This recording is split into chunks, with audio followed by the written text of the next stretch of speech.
جب آپ کا نفس اور آپ کا دل گناہ کرنے پر آمادہ کرے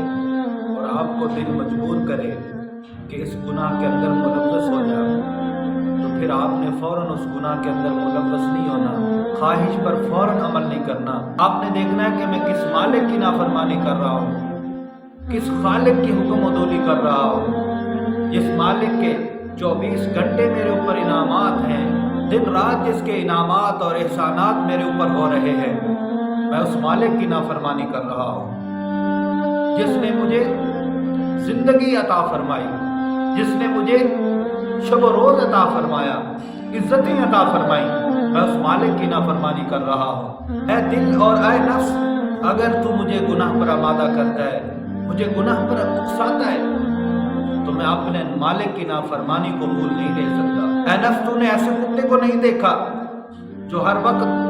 مالک کے دروازے پہ پڑا رہتا ہے اور کبھی اپنے مالک کے دروازے کو چھوڑتا نہیں ہے، اور جب مالک کبھی سواری پر سوار ہو کر چلنے لگے تو یہ کتا بھی اس کے ساتھ دوڑنے لگتا ہے۔ جب مالک واپس اپنے گھر آ جاتا ہے تو یہ بھی اس کے دروازے پہ آ کے بیٹھ جاتا ہے۔ اے میرے دل، اے میرے نفس،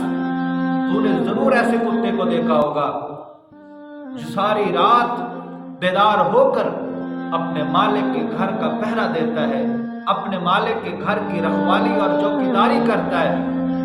اور چوروں کو اندر نہیں آنے دیتا۔ اے میرے دل، اے میرے نفس، تو نے ایسے کتے کو ضرور دیکھا ہوگا کہ ایک دو وقت کے بعد اگر مالک ان کو کھانا ڈال دے، وہ کھانا ہی کیا ہوتا ہے، روٹی کے چند ٹکڑوں پر مشتمل ہوتا ہے،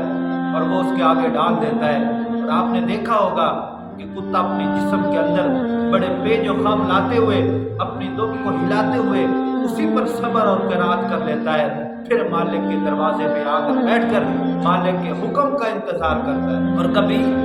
کوئی اجنبی شخص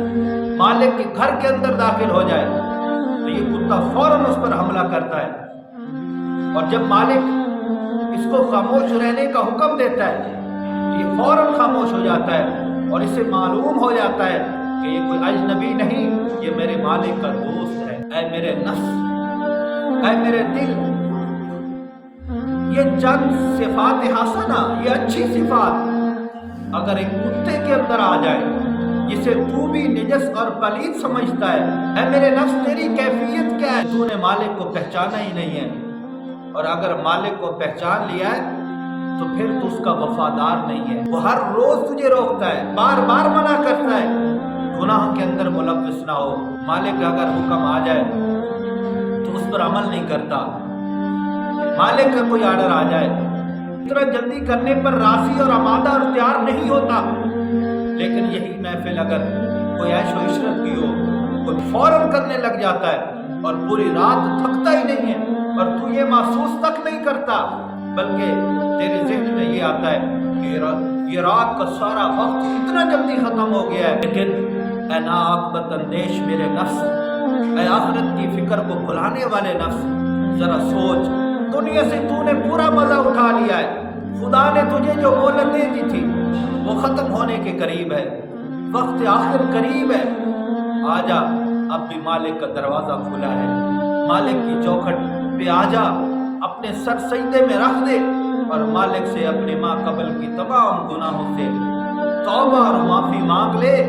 مالک تیری سستی کو دور کر دے گا اور تجھے شرمندہ تک نہیں کرے گا۔ شرط یہ ہے کہ تو سچا تواب اور توبہ والا بن کر اللہ کے حضور آ جا، اللہ تیرے ماں قبل کے سارے گناہوں کو معاف